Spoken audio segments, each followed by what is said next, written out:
After President Trump's devastating political defeat over Trumpcare and his vow not to return to health care in its wake, Trump allies say that he will move next on tax reform. That was an open question, actually, since Trump has also talked in sterling terms about a huge infrastructure bill that would dump $1 trillion into public works. But given the Trumpcare political circular firing squad, will tax reform be any easier for Trump to ram through Congress? Here are 5 things you need to know. First, deficit matters. One of the first prominent Republican talking points during the Obama era was that Obama had blown out the deficit, which of course he had. The national debt was $10.6 trillion when Obama took office. It was almost $20 trillion when Obama left office. Tax reform, lowering the tax rate, will increase the deficit in the short term, even if the supply-side logic that economic growth will increase tax revenues pays off in the long term. That means Republicans are going to have to contend with a slew of headlines that they're blowing out spending, even if they're just letting people keep their own money. And that's if they don't use budget reconciliation. If they do use the process known as budget reconciliation, they'll have to demonstrate that their plan won't increase the deficit over the next 10 years to only need 51 votes.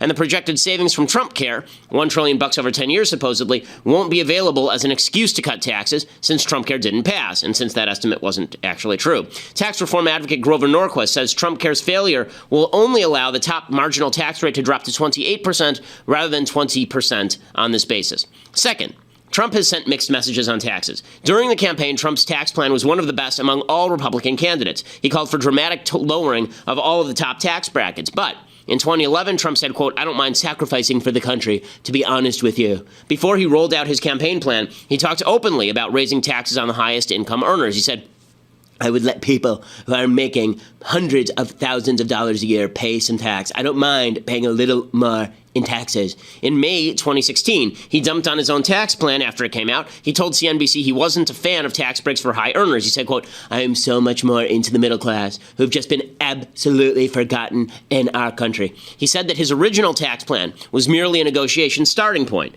Trump said of tax rates for the highest earners, "On my plan, they're going down, but by the time it's negotiated, they will go up."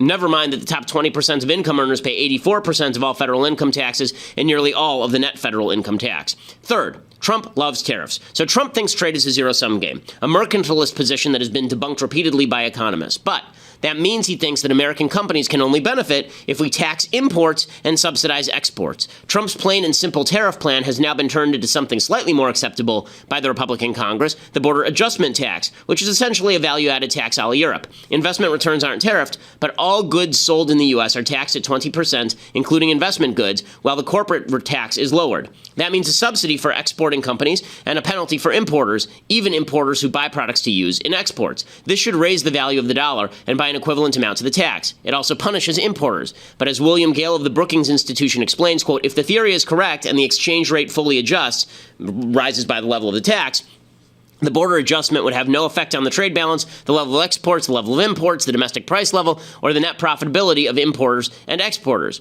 Trump may embrace the border adjustment tax as a substitute for his tariff love, particularly since he doesn't seem to understand the intricacies of the border adjustment tax. But what happens when free traders in Congress object, saying that importing American companies like Walmart shouldn't be penalized? Or what happens when the World Trade Organization says the border adjustment tax breaks its rules, and Trump tries to ram it through anyway, calling those who oppose him globalists? Fourth, Trump has very little leverage with Republicans at this point. Trump threatened Republicans to pass Trumpcare. Instead, he had to pull his bill because it appeared he'd be short by up to 40 votes in the House. Trump's desire to rush the bill, his obvious lack of knowledge on the bill, his mixed messaging on its contents, all of it combined to undercut his leverage. His leverage isn't going to grow on tax reform, particularly given all the interests involved. Finally, Democrats are not going to work with Trump. Trump seems to think that if Republicans won't work with him, Democrats will. That's silly. Democrats despise Trump. They think he's weak. They won't be able to answer to a base with a below 10% approval rating for the president. So, is tax reform going to go better than health care reform? Well, it'd be hard for it to go worse. Some sort of deal is more likely to be hammered out for sure. But it won't be Trump just cutting the Gordian knot. It will be a knotty, complex thicket. The biggest question right now is whether Trump has the patience to actually push something through. I'm Ben Shapiro. This is The Ben Shapiro Show. Wow, when last we left our saga, it was totally unclear as to whether the bill would pass, whether, in fact, the Republicans would be able to pass Trumpcare. The answer, it turns out, was no, and we're going to get to all the ramifications of that, including, most importantly, as Yoda suggests, the shroud of the dark side has fallen. Begun. The Clone War has. Except now it's the war on Republicans, the war on conservatives particularly, not the war on Republicans. The war on conservatives has begun, and we'll talk all about that because Trump is actually leading that war.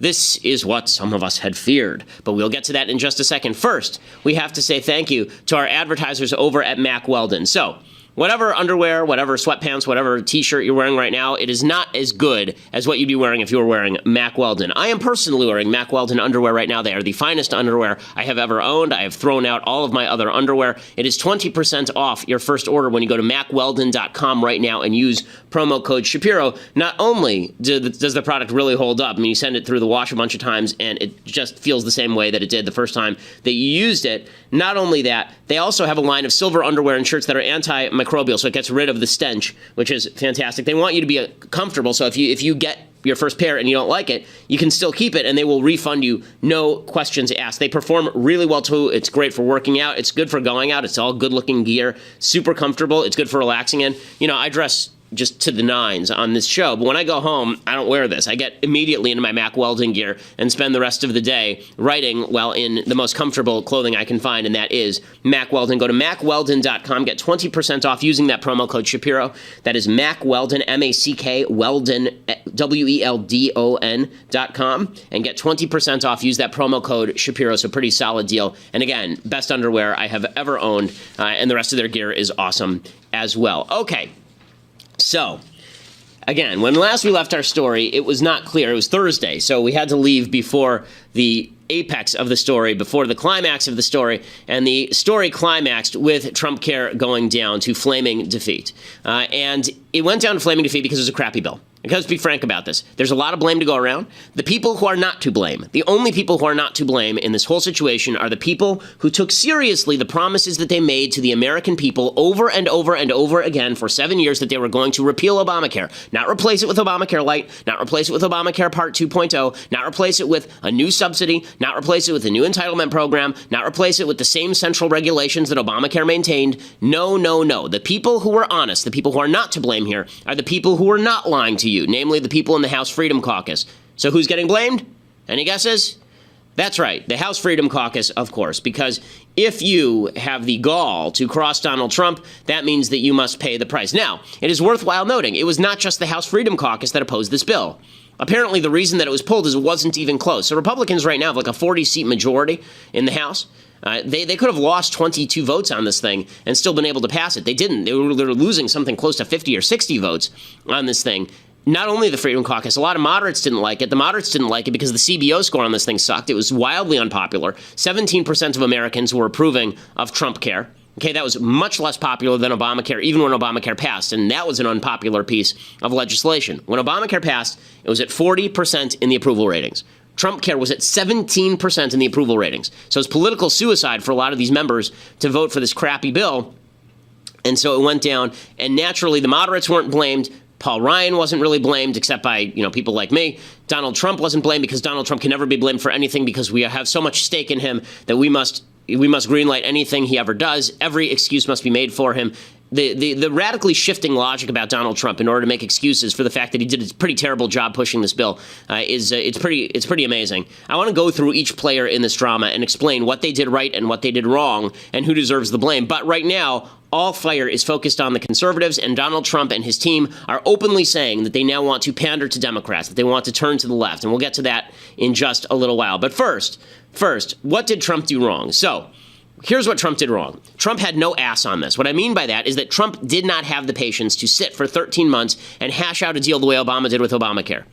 Obama was a terrible president, he was. But the man at least had ass enough to sit around for 13 months and hash out a deal with his own people for 13 months. 13 months.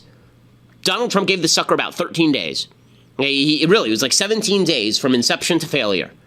And that was after 7 years of planning. Why was that? Well, the reason was because Trump signaled to Ryan he didn't have the ass to do this for 17 months or 13 months or 13 minutes. He signaled to Ryan, you better give me what I want. We better get this thing through fast. I don't want to spend political capital on this. I don't want to be going into the midterm elections talking about this. I don't want to be going into re-election talking about this. And I don't want to pay the political price for repealing Obamacare if it means that my promises that I should never have made about health insurance aren't able to come true. So Ryan immediately went to the drawing board. He negotiated with himself. Right? He didn't go and put together an actual coalition. He didn't have time for that. And he didn't have time to coordinate with McConnell or with the House Freedom Caucus. Trump didn't bother to actually have these people over for dinner and try and talk with them until the last 5 minutes before the bill was rammed through. Even when it was rammed through, he then deployed the absolute rhetorical blunderbuss of Steve Bannon to walk into the room with the House Freedom Caucus and yell at them, which is Steve's preferred mode of communication. Also, it doesn't hurt Steve in any way to do that, obviously, because he gets to show Donald Trump what a loyal guy he is, and if the thing goes down, guess who gets blamed? Reince Priebus, which is what he likes anyway. In any case, Trump didn't care about this issue. Trump made a bunch of false promises about this particular issue. You can't have repeal of Obamacare without a death spiral. You can't repeal the individual mandate without a death spiral unless you're willing to relieve the central regulations in Obamacare. Trump was not willing to do that, and so Trump tried to ram through a bill that was bad, and then he disowned the thing. Tom Cotton got this pretty much right, the senator from Arkansas. He said, look, you cannot release a plan in 18 days and hope that this thing is going to go through. The biggest broken promise in political history. What's your reaction to that judgment? Well, John, first I'd say the president is right that the Democrats gave us Obamacare, and the failure of this bill this week doesn't solve the problems of Obamacare. It's continuing to get worse, and our healthcare system is groaning under the weight of Obamacare. So we have to revisit it. We now have the time to do it in a more deliberate and careful fashion. But ultimately, I don't think you can lay the defeat of this bill last week on any single faction in the House of Representatives. Some conservatives opposed it, some moderates opposed it, even chairmen of powerful committees opposed it. I just think the problem was with first the bill and then the process. Healthcare is a very complicated issue. To release a bill that was written in secret and then expect to pass it in 18 days, I just don't think was feasible. And so the reason that it had to be passed in 18 days is because of Trump, because Trump wanted it now. He wanted what he wanted now, and he wasn't going to take no for an answer. And so Ryan had two choices. He could either go and do all the hard slogging and ignore Trump and then present Trump with a bill after he did all the hard slogging with Trump pushing against him the entire time, or he could try and do Trump's bidding, become his lackey on this thing, and then the thing presumably would pass, because the idea here was that Ryan would lock down the establishment, Trump would lock down the Freedom Caucus, and together they would be able to ram this thing through. That didn't happen because the bill itself was garbage. Now, I don't believe what Mick Mulvaney, the Office of Management and Budget, what he had to say. He said, oh, yeah, the problem here is that Trump just didn't think that D.C. was this broken. So the president himself pins this on the Freedom Caucus Club for Growth Heritage Foundation. So essentially conservative interest groups and the most conservative caucus in the House, a caucus you were a member of just 6 months ago. Yeah, and I think there's probably plenty of blame to go around. As we sat over the last 2 days and tried to figure out what happened, I think what happened is that Washington won. I think the one thing we learned this week is that Washington was a lot more broken than President Trump thought that it was. What you Stop it right there. This is nonsense. President Trump ran on the promise that Washington, D.C. was broken and he could fix it immediately. He doesn't have the patience to actually fix it. It's not an easy process. It's not something where you can come in and just use your big businessman skills and cut the Gordian knot. That's not how this works. So that's the blame that Trump bears, is really a character flaw with him, which is that he has a lack of attention. He didn't care about these issues to begin with. He didn't have the ass to sit there for 13 months and actually just put together a bill that would work. Now, the other person who's to blame here mostly is Paul Ryan. Paul Ryan absolutely is to blame here. Paul Ryan is the one who decided to go along with Trump's shortened timeline, his stupid timeline. It was a dumb timeline. He's the one who decided that instead of going and negotiating with all the various parties, Paul Ryan's been there for a while. He could have spent the past few months going to all the available parties and talking with them about what can pass and what can't, going to the Freedom Caucus and saying what can pass and what can't. Instead, he didn't. He waited for Trump to become president, and then he tried to rush this thing through in about 5 minutes. That is Paul Ryan's fault. It is his job to cobble together a bill that people can actually vote for. Instead, he cobbled together the single most unpopular bill I have ever seen proposed in front of the House Republicans by House Republicans. It's astonishing. Do you understand how crazy it is? John Boehner did this a couple of times, but you understand how crazy it is that Paul Ryan, who's supposed to be the consensus guy, the guy who had to be begged into being Speaker of the House, couldn't put together a bill better than this? So, naturally, this led to some controversy. Everybody has sort of been expecting Trump to dump Paul Ryan under the bus because Ryan is allied with Reince Priebus in the White House, and Steve Bannon doesn't like Reince Priebus or Paul Ryan, and so there's been a lot of Machiavellian manipulations here. So over the weekend, Donald Trump tweeted that he wanted everybody to watch Judge Jeanine Pirro, and people didn't know what he was talking about. There was one theory that was plausible that suggested that he was talking about Judge Jeanine was supposed to reveal something about the leaks investigation or something. But Trump saw that because there was like a little chyron on Fox. The other theory is that he told people to watch Judge Jeanine because he knew Judge Jeanine was going to lead off with this rant. So here's Judge Jeanine. Paul Ryan needs to step down as Speaker of the House. The reason? He failed to deliver the votes on his health care bill. You know, Americans elected the one man they believed could do it, a complete outsider, someone beholden to no one but them. Trump's team said that this was all a big coincidence. They didn't mean to tell people through Shapiro that Paul Ryan should be fired. Should Paul Ryan step down? No, I don't see why Paul Ryan should step down. I just think that he shouldn't push crappy legislation in the future. Okay, John Boehner should have stepped down because John Boehner actually wanted to negotiate with Democrats to ram through things. If Paul Ryan starts to do that, if Paul Ryan follows the pattern here, I think that it's going to be a serious problem. Priebus came out. He said that the tweet about Ryan was coincidental. Well, first of all, I will go on record. We do love Judge Jeanine, and so does the president. I think it was more coincidental, Chris. Come on. I did not talk to the president about the tweet. I'm just telling you the truth. There was no pre-planning here. The president, the president. But why would he say watch her, and then that's the first thing out of her mouth? Because he loves Judge Jeanine, and he wanted to do Judge Jeanine a favor. So does he want Paul Ryan to step down or no? No, he doesn't. Okay, we can stop it there. Of course, Ryan's Priebus is going to be saying that. I'd be more assured if Steve Bannon were saying that, because Steve Bannon actually hates Paul Ryan, whereas Ryan's Priebus is from Wisconsin and is close friends with Paul Ryan. Well, I want to get to the House Freedom Caucus and Trump attacking them in just 1 second. But first, I want to say thank you to one of our new sponsors, Stamps.com. So, if you hate postage machines, if you don't like waiting in line at the post office, and you would prefer to be able, you're sitting at home, you want to mail something, you need to go over to Stamps.com. Right now, if you go over to Stamps.com, you get a 4-week trial with postage and digital scale. The way that this works is that you can get all the postage that you need right from your desk at Stamps.com. You buy and print official U.S. postage for any letter or package using your own computer and printer. You can print it out onto a piece of paper and tape it onto the envelope. You can print it out onto a sticker. You can print it out directly onto the envelope. Instead of you actually having to go to the post office and wait in line for a year and a day in order to get the stamps, you can instead and use their weighing machine. Instead, you can do it online. I've used Stamps.com for years, actually, to send important letters and packages. We are starting to use it at the office as well. Right now, if you use my name Shapiro for this special offer, you get a 4-week trial, includes postage and a digital scale. So you go to Stamps.com, use my name Shapiro for the special offer. Again, 4-week trial. It includes postage as well as a digital scale, so you can weigh stuff right at your desk.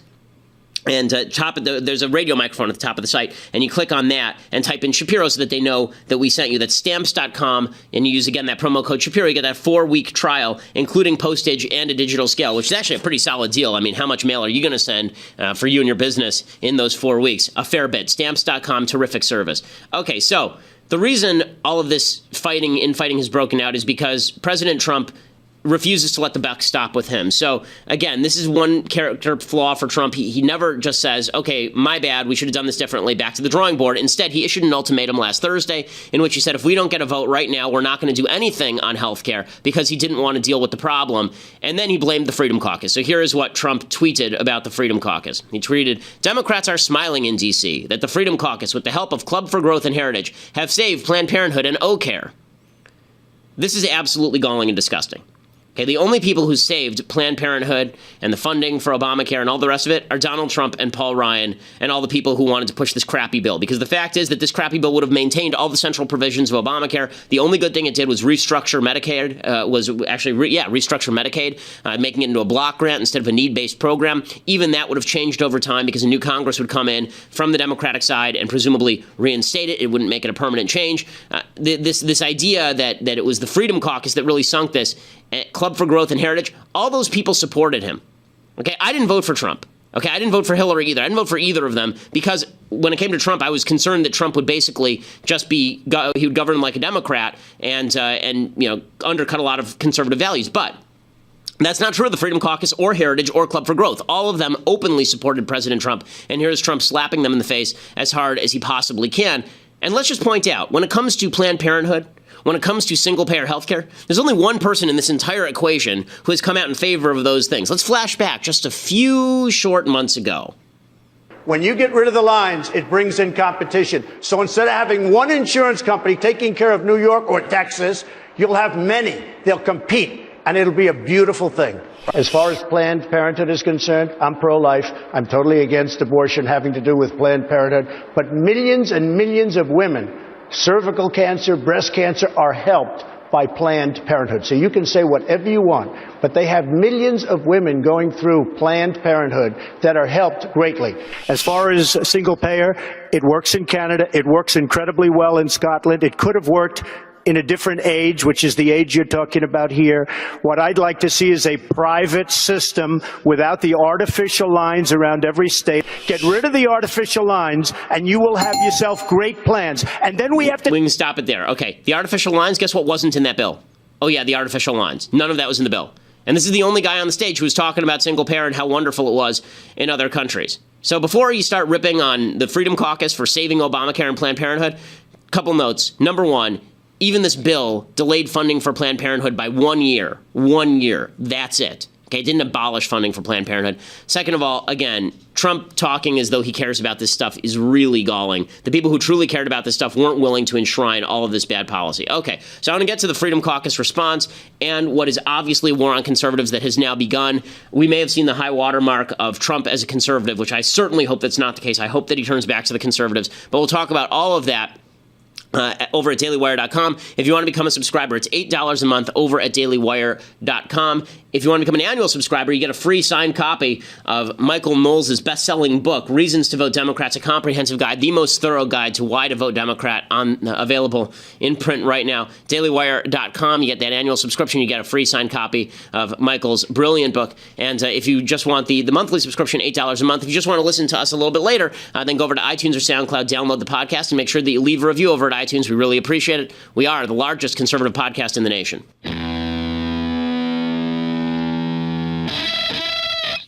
So one thing that's become clear here is that Trump's threats do not work. A lot of people thought that Trump threatening people was going to cudgel them into line.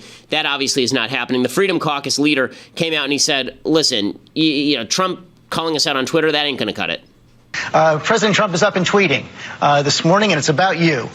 He said Democrats are smiling in D.C., that the Freedom Caucus, with the help of Club for Growth and Heritage, have saved Planned Parenthood and Obamacare. Your response? Well, I mean, if they're applauding, they shouldn't, because I can tell you that conversations over the last 48 hours are really about how we come together in the Republican conference and try to get this over the finish line.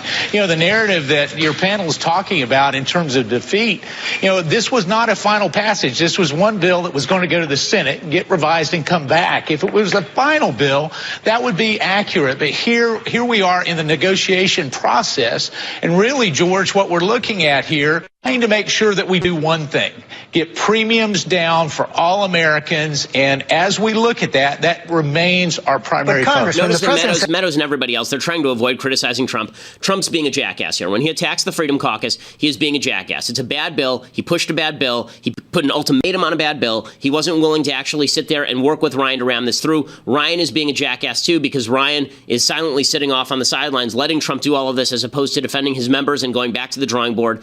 Look, Ryan is the head of Congress. He's the head of an independent legislative branch. It is his job. It's not Trump's job to legislate. It's not Trump's job to legislate. It is Trump's job to either sign or veto legislation.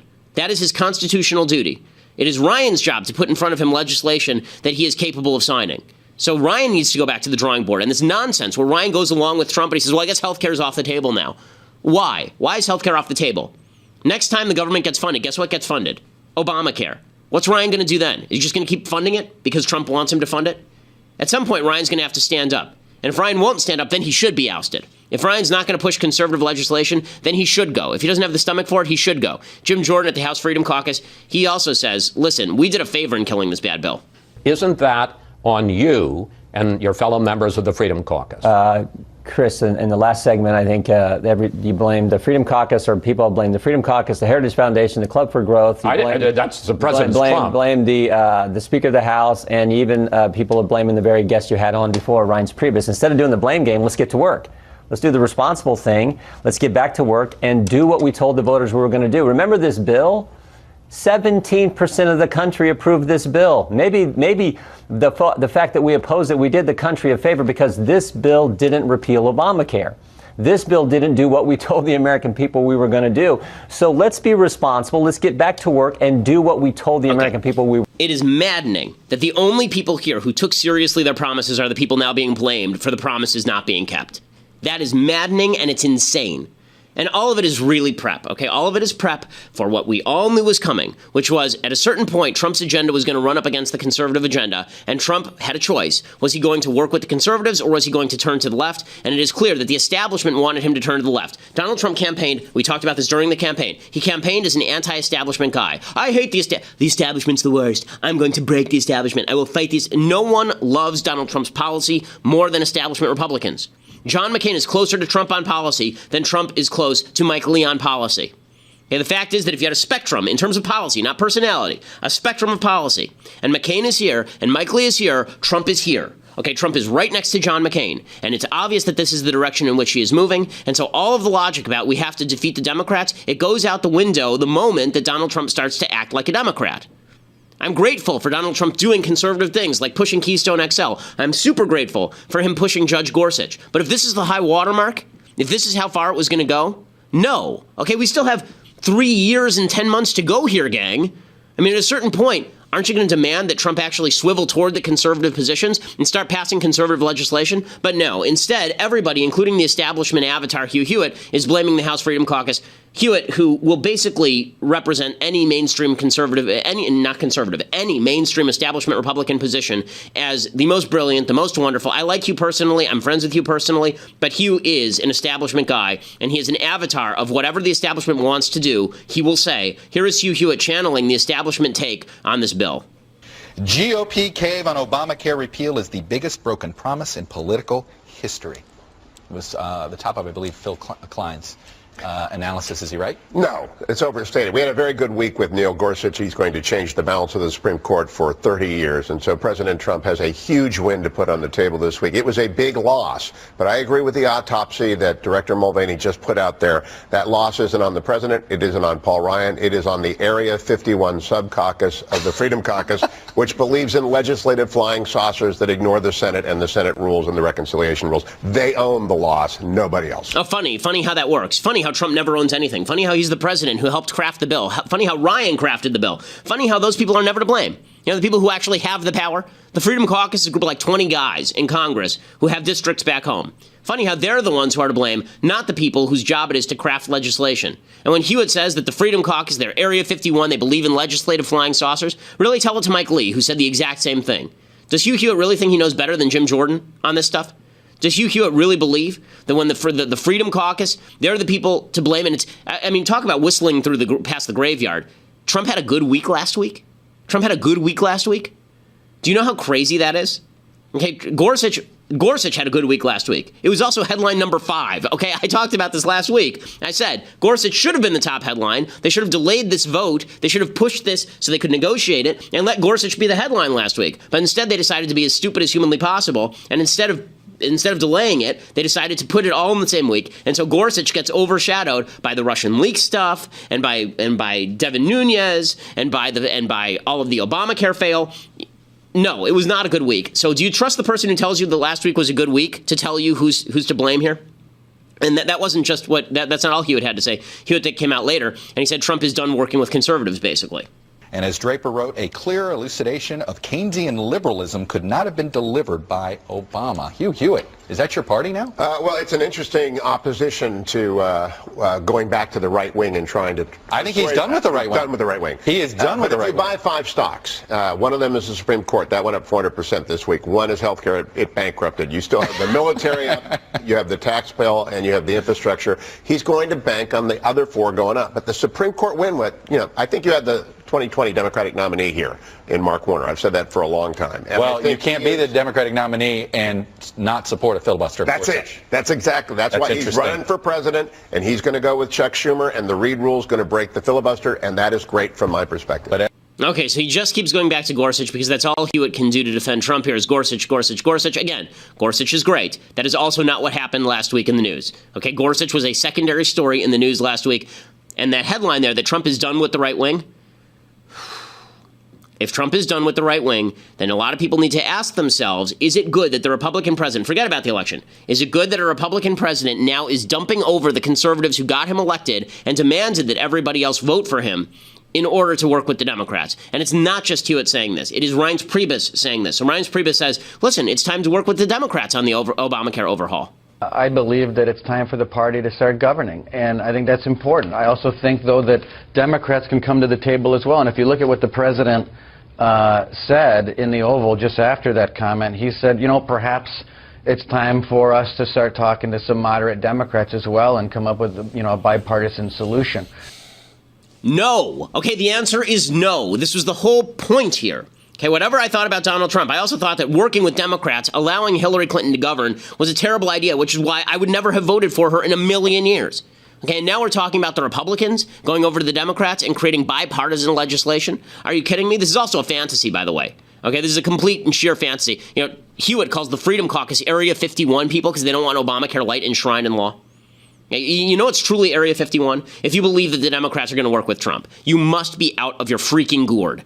You must be out of your mind. Right now, Donald Trump has a 9% approval rating among Democrats. You think Chuck Schumer is going to go back home to his base and say, yeah, I cut a deal with Trump? You think he's really going to do that? They're going to obstruct everything they can from President Trump. Everything they can. So what's Trump doing?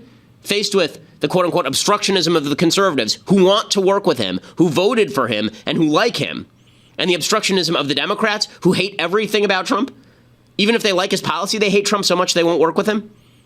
The policy differences with the Freedom Caucus are real. The policy differences with some of the Democrats are fake, but they hate his guts. Okay, so the Freedom Caucus likes him, but doesn't like some of his policy. The Democrats hate his guts, but like some of his policy. So what is Trump doing? He's moving over to the Democratic side, according to Reince Priebus, according to Hugh Hewitt. John Kasich says that they should do the same thing. Okay, when you're in agreement with the sun-dried tomato that is John Kasich, you know you got a problem. Well, there's a way to improve all of this and to save money and to transform the system. And look, if you're on the extreme, whether you're on the right or whether you're on the left, you ought to be marginalized. And that's what happens when you bring reasonable Republicans with reasonable Democrats together. And then you begin to see the extremes start to move a little bit to be more constructive. Right now, when you start with a deck that's only a limited number of cards, then you don't have a big hand to play. Frankly, if Republicans quietly, over time, will reach out to Democrats, find the constructive ones, you will begin to marginalize the extremes. And you know what? When people say, in my state, we should drop 700,000 people, a third of whom are mentally ill or drug addicted, and a quarter of whom are chronically ill, and we should turn our back on them, that's not America. That's not a country that loves all of its citizens. That is really extreme. Frankly, it borders on mean. So how do people feel about John Kasich's agenda now matching Donald Trump's agenda? How do they feel about that? Here's the real question for you today. Does your allegiance to President Trump outweigh your allegiance to any ideals whatsoever? What are you willing to go along with? Okay, we're now in full-scale untouchables mode. What are you willing to do? What are you willing to go along with? I wasn't willing to go along with Obamacare 2.0. Neither were a lot of conservatives. Are you willing to go along when he starts negotiating with Democrats? When he starts insulting conservatives on Twitter because he doesn't get what he wants?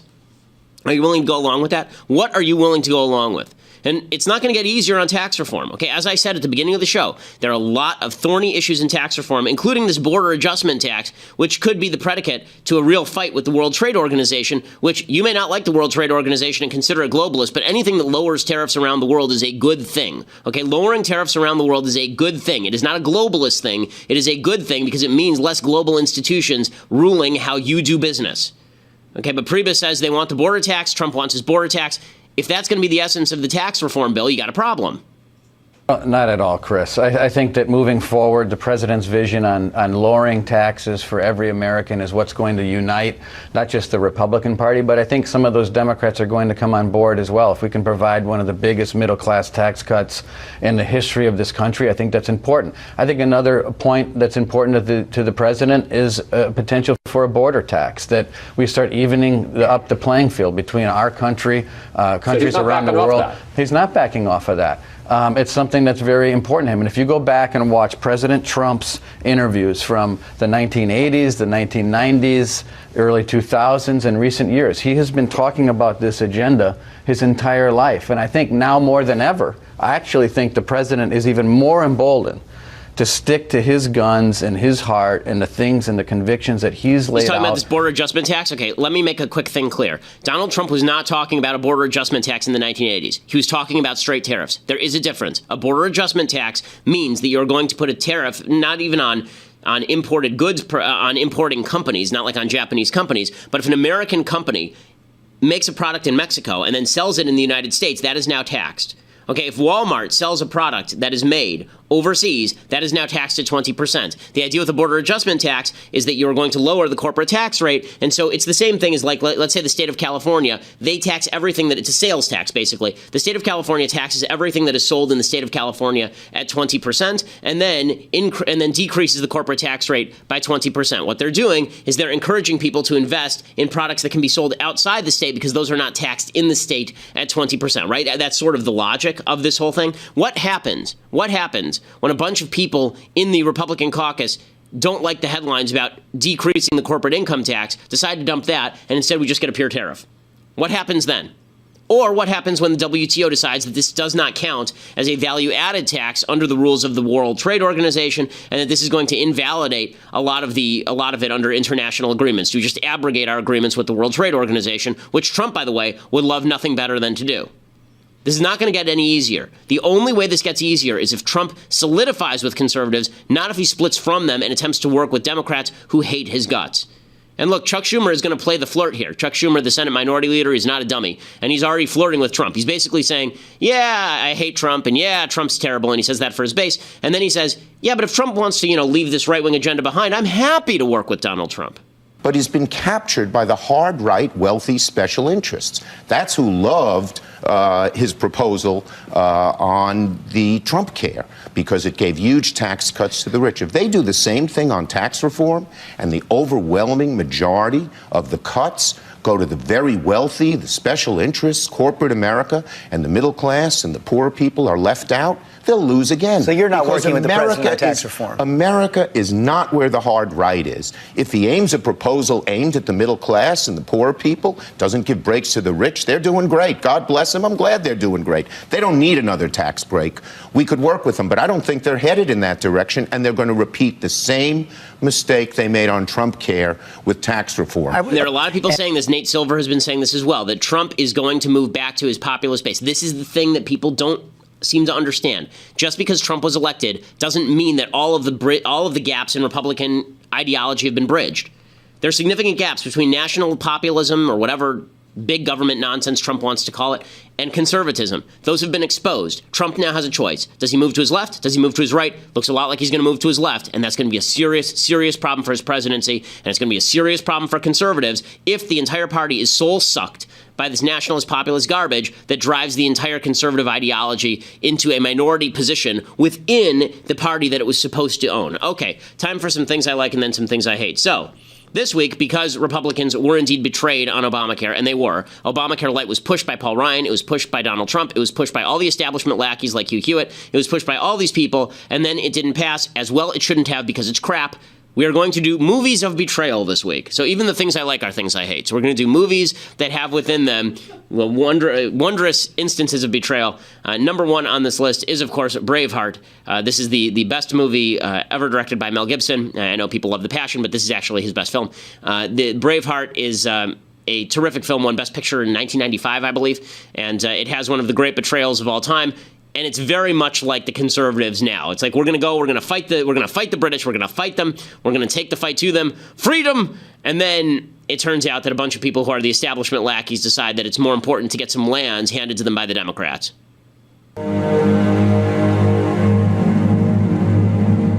I came back home to raise crops and, God willing, a family. So you want me to marry you then? Well, that's a bit sudden, but all right. Is that what you call a proposal? I love you. Always have. I want to marry you. What I just said happens I think halfway through the movie. And the woman so it's not quite a spoiler. It's not like it spoils the end of the film. The end of the film sort of spoils the end of the film, but yes, it's we'll try and do betrayals that aren't spoilers. Mathis notes that if we do only betrayals, then that's spoiling all of the betrayal movies. But we'll try and focus on movies where the betrayal is part of the premise of the film. Braveheart, that's not like he's obviously fighting this the entire film. I mean, it's the entire premise of the film is that he's fighting sort of the go along to get along crowd the entire time, and it is heartbreaking. Okay, other things that I like. So as I've said before, I'm a DC Comics guy to the point where I actually enjoyed Batman v Superman, even though everybody else hated it. Listen, it's not my fault that no one else has any taste. In any case, they have the Justice League trailer, and that is now out, and it looks pretty good. I mean, I hope they don't go too Marvel-y. I think that one of the attempts here is to move in a Marvel direction, because Marvel is all fun and fluffy. I hate fun and fluffy, as you've noticed. I like fun. I'm not a big fan of fluffy. Marvel makes all of these kind of unmemorable films that everybody enjoys while they're at them, and DC makes these more memorable films that are harder to watch because they're more gritty. In any case, here is the trailer for the new Justice League.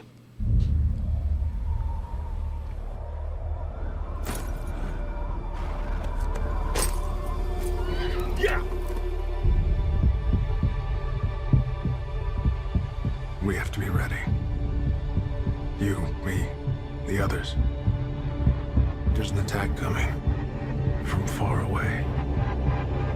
Not coming, Bruce. It's already here.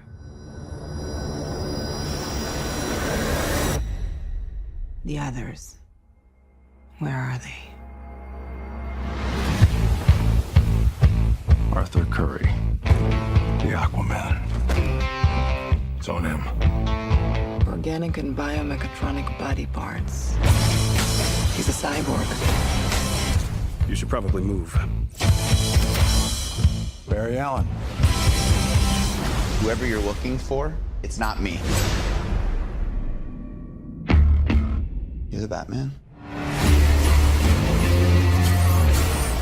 They said the age of heroes would never come again. It has to.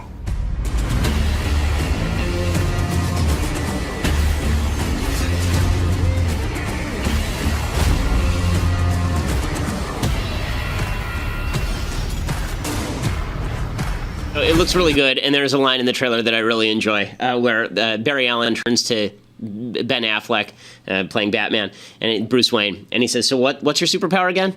And he goes, "I'm rich." He's like, "Okay, I like." That's funny.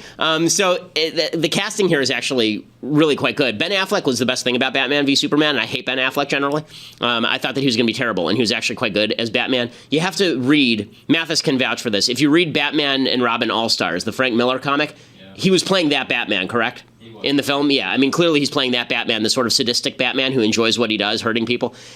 It is the best Batman. I agree, actually. I thought that Ben Affleck as Batman in this rivaled Christian Bale as Batman in the Batman trilogy, which I absolutely love. The casting of the guy from Game of Thrones, Khal Drogo here, as Aquaman, is actually pretty cool, because in the comics he's like a blonde Aryan-looking dude, and it's kind of cool that you have somebody who looks like he's Hawaiian, who's basically, I mean, I'm not sure what ethnicity he actually is, but is he Samoan? It's good. It's good casting. So that's really cool. The feminists are going crazy over Gal Gadot, because Gal Gadot, who is Israeli and super hot, obviously, she apparently, her armpits don't have hair in them, and so the feminists are very upset about this, which just demonstrates why no one should ever listen to feminists ever, because they just destroy human happiness. But the Justice League trailer looks good. Now, I will say that the original trailers for Batman v Superman, the original ones, actually also look good, and then they revealed half of what happened in the movie. So I'm hoping that what they do with Justice League is not reveal half of what happens in the film. That would be nice. Now, they're already revealing, by the way, you can see in the trailer, Superman never appears, and then they put out the poster and there's Superman, right? So like they keep revealing the giveaway. Although I have to acknowledge, I hope that they bring Superman back sooner rather than later, because the chances that they weren't going to bring Superman back in the Justice League movie are zero, right? Everyone knows. I mean, they foreshadowed it at the end of Batman v Superman. So the idea that Superman is not coming back is just silly. He's going to come back, obviously. So I guess, but they should just put that out there, and then they should acknowledge that there are going to be other twists in the story. I think one of the things that they did wrong with Batman v Superman, now you've got me going on this topic, which I really enjoy, but one of the things that they did in Batman v Superman that was actually really dumb with the previews is they revealed Wonder Woman, right? They revealed Wonder Woman at the very beginning in the previews. If you had just watched the film and not known she was Wonder Woman, you would have thought she was Catwoman. Right? My wife, when she hadn't seen any of the previews, when she was first watching it, she thought that Wonder Woman was Catwoman, because the first half of the film She's stealing things, right? She's stealing things and flirting with Batman, basically, the first half of the film. So if you had not known that and then she just would have been Wonder Woman, you'd been like, oh, that's kind of a cool twist. But because it was already in all the previews, because they had to have the cool shot of her kind of rising up from the ash, you knew what it was going in. And so that was, I'm hoping they don't do the same thing with their previews. Probably they will because they're dumb. But in any case, the movie, I will go see it, and I don't care whether you like it or not. But that's true about everything. I don't really care whether you like it or not. So get used to it, gang. If you've been listening to the show for a while, you should know that already. Okay, time for some things that I hate. So, Governor Jerry Stupid Brown of my stupid state, California, he is a Jesuit, and he likes to stand on his religion to talk about politics, which you're only allowed to do according to the left if you are a lefty. And so Jerry Brown says that, the wall that Trump is talking about building, that is just not Christian. I don't like that wall, number one. And to the extent that that violates law, certainly I would enforce that. We're not going to sit around and just play patsy and say, hey, go ahead, lock us in, do whatever the hell you want, deport 2 million people. No, we're going to fight, and we're going to fight very hard. But we're not going to bring stupid lawsuits or be run to the courthouse every day. We're going to be careful, we'll be strategic, and we'll do the right human, and I would even say Christian thing from my point of view. You don't treat human beings like that. That is not what... Okay, listening to Jerry Brown preach about Christianity is pretty rich. This guy is a full-scale socialist who has endorsed mass government action against religious people in the state of California. The idea that that it's not Christian to build a wall, somebody should one day show him a picture of Old Jerusalem, which is surrounded by a wall. Okay, Jesus was quite familiar with walls in his time, and he was not anti-wall, actually. If you look at the way that the land of Israel was in the time of Jesus, there were lots of walls for defense purposes, and the idea that you're not going to build a wall because it's unchristian to prevent people from crossing the border illegally is just absolutely silly. Okay, other things that I hate. So Ted Koppel went after Sean Hannity. I've been critical of Sean for his coverage of Trump for well over a year now. Ted Koppel went after Sean Hannity on Nightline, and it was not pretty. And that they know the difference between an opinion show and a news show. Yeah. You're cynical. Look at that. Yeah. I am cynical because, You think we're bad for America? You think I'm bad for America? Yeah. You do? In the long haul, I think you and all these opinion shows... That's sad, Ted. No, you know why? That's sad. Because you're very good at what you do, and because you have attracted a significantly more influential... Let me finish the sentence before you do that. With all due respect. You have attracted people who are determined that ideology is more important than facts. Okay, so here's the thing. I don't think that Koppel is completely wrong that a lot of people who cover Trump have pandered to people who don't care about facts because they want people to care about the ideology more. Here's the part I hate about this. This is what Ted Koppel did his entire career. Okay, the entire mainstream media have spent their entire career conflating opinion with fact, and then they get angry when people like Sean Hannity conflate opinion with fact, even while claiming they're opinion hosts. Now, I don't necessarily like everything that Sean has said about his portrayal of the facts. I mean, there are certain instances where I think that Sean has actually said things that are just not factual in defense of Donald Trump. That said, at least Sean says that he's an opinion host. Ted Koppel pretends he's not an opinion host and then is an opinion host. And this is one of the reasons the media are having trouble with the rise of conservative media and having trouble with debunking lies from people who are backing Donald Trump. When you spend 8 years, when you spend 80 years defending Democrat policies, no matter how counterfactual they are, when you spend 80 years defending everything Democrats do, even if it's not true, and then you turn around and you say, well, Republican media are doing that now. Everybody goes, well, yeah, but you've been doing that forever, so how can you possibly have a leg to stand on here? And here's the proof. So the media are now emboldening the people that the media have an interest in playing conservative media as though they are all a bunch of kooks. And so 60 Minutes did a segment about fake news, and they had on a kook named Mike Cernovich. Cernovich is a very kooky fellow who does very kooky things, very, very big Trump fan, very into the whole macho of it, and distributes things that are just not true in order to promulgate a narrative about President Trump. And here is, and he's an alt-right fellow traveler. You know, he says he's not alt-right, but he said things that are clearly very friendly to the alt-right. Some members of the alt-right don't like him, but mostly he's an alt-right figure. And why is he even on 60 Minutes? He's on 60 Minutes because 60 Minutes, which is a left-wing outlet, wants to portray Mike Cernovich as you and me. He wants to portray Mike Cernovich as the mainstream right. And Cernovich, of course, is happy to take the publicity because he's a publicity whore. These news stories are fakes. They're definitely not fake. They're lies. They're not lie at all. 100% true.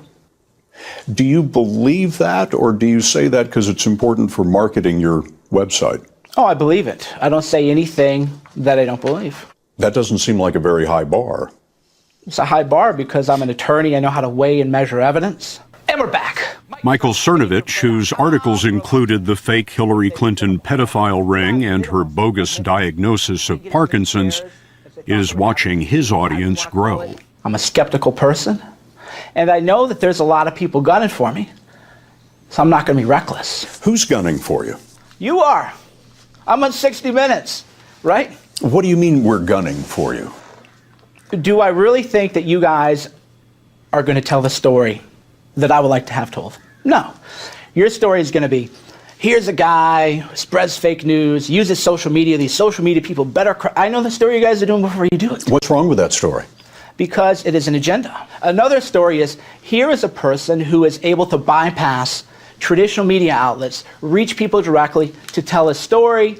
Maybe he's a good guy, maybe he's not. Okay, so here's the problem with the segment. Okay, Cernovich is what Cernovich is. Okay, I don't have to go any further into that. But the media are actually, Cernovich is exactly correct when he says that you're trying to sell a narrative, but it's not quite the narrative Cernovich says they're trying to sell. Cernovich says that the narrative that they're trying to sell is, here's this guy who promulgates fake news and uses social media to do it. That's not the whole story. They are trying to make Mike Cernovich the face of the right-wing media. They're trying to conflate people like Mike Cernovich with Daily Wire. They're trying to say fake news on everything on the right, and that's what Koppel does to Hannity as well. They're trying to basically say that anything right-wing, by necessity, must be Mike Cernovich, and Cernovich is a face for this. Right? You don't see them actually interviewing people like me about some of the fake news tendencies on the right very often, because if they do, then they'll have to acknowledge that there are actual distinctions. But they don't want to acknowledge their distinctions. Right now, the fact is the alt-right is on the outs with the Trump administration, as well they should be. The alt-right has basically diminished in power since Trump's election because Trump doesn't want to be anywhere near them because it actually creates liability for him. And so it relies on the left wing to bring them back and portray them as mainstream figures. And that's really quite awful. Okay, so tomorrow we'll do some deconstructing the culture. Plus, we will bring you the latest. Apparently, the Judiciary Committee just decided to delay a vote on Neil Gorsuch, so we'll bring you the latest on that, plus the latest in all the news.